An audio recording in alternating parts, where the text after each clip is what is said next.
Welcome to Lecture 4 of our AI YouTube channel guide series. Today, we're focusing solely on OpenAI's DALL-E, a groundbreaking text-to-image generation model that's transforming digital creativity. First off, what is DALL-E? It's an AI model developed by OpenAI that turns your textual descriptions into vivid images. It's a game changer for content creators. But how does it work? DALL-E is an advanced AI model capable of turning text into diverse, high-quality images, including imaginative and novel visuals, by understanding and processing text descriptions through complex AI techniques. Now, let's create our image generation engine. Go to openai.com and on the side panel, click on Explore and then click on Create a GPT. I'm going to call my engine Leonardo. In the Configure tab, I'm pasting a set of pre-written instructions for this engine. You can obtain this notes from this lesson notes image generation model engine instructions. These instructions will help the engine have a mental model on how to develop image description for better results. Now, before we start generating images, make sure the DALL-E image generation option is selected under Capabilities in the Configure tab. We will start with a prompt letting the engine know what will be the focus of the interaction, in this case image generation. The secret for great images is great descriptions.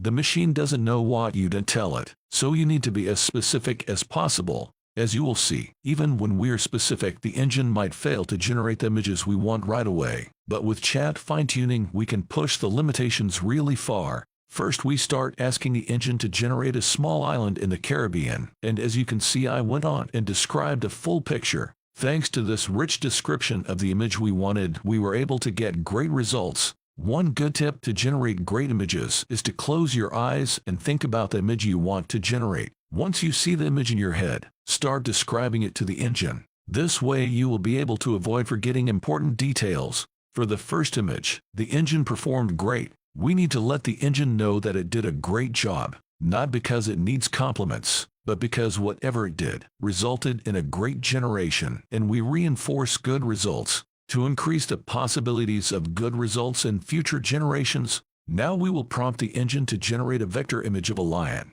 where half of the lion's head is artistically depicted and the other half realistically depicted. Side note, a vector image is just the type of images used for logos, icons, illustrations, etc. As you can see, the engine generate an icon of a lion, but it quite did not understand my prompt. It might be because of my prompt was poorly put together. Looking back at it, we need to make sure we are crafting clear, logical prompts, so the machine has a better understanding of the task at hand. Regardless, we can always fine-tune their answer. Since the generated image is not exactly what we wanted, we will follow with a prompt letting the engine know we wanted an icon of a lion, but not with the style it generated. The engine gave it another try, but it appears that we are still not being crystal clear with our prompt, which confuses the engine and creates another bad generation. So we continue to fine-tune and let the engine know what we like from this failed generation and what we didn't like, so it can work on a better generation.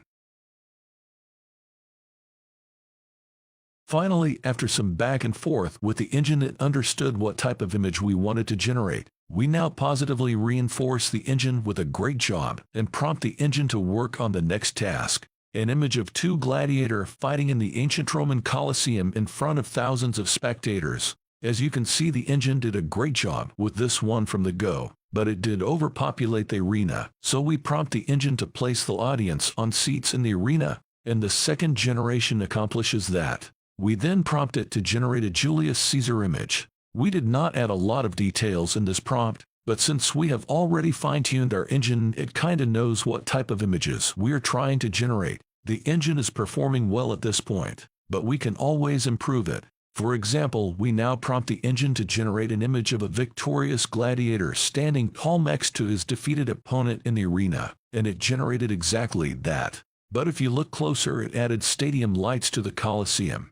The problem with this, we're generating an image depicting ancient Rome. Electricity has not been invented, so we go back and forth with the engine, letting it know what elements added to the image that did not make sense in the generation. So the engine generate a new image removing these elements that did not belong there, but it forgot to add the defeated opponent. So we let the engine know that it missed an element in the latest generation, and voila, the image got the generation right. We will now use this generation in our faceless YouTube channel profile pic. Go to youtube.com, go to your channel, click on Customize Channel, and under Branding, click on Upload Profile Picture. Select the picture you just generated and upload it as your profile picture. After updating your profile information, you need to always remember to publish your changes, else the changes will not take effect. Sometimes the channel takes a minute to update and show the picture you just uploaded, but no worries, it will show in no time. Now we are ready to start uploading content to this channel.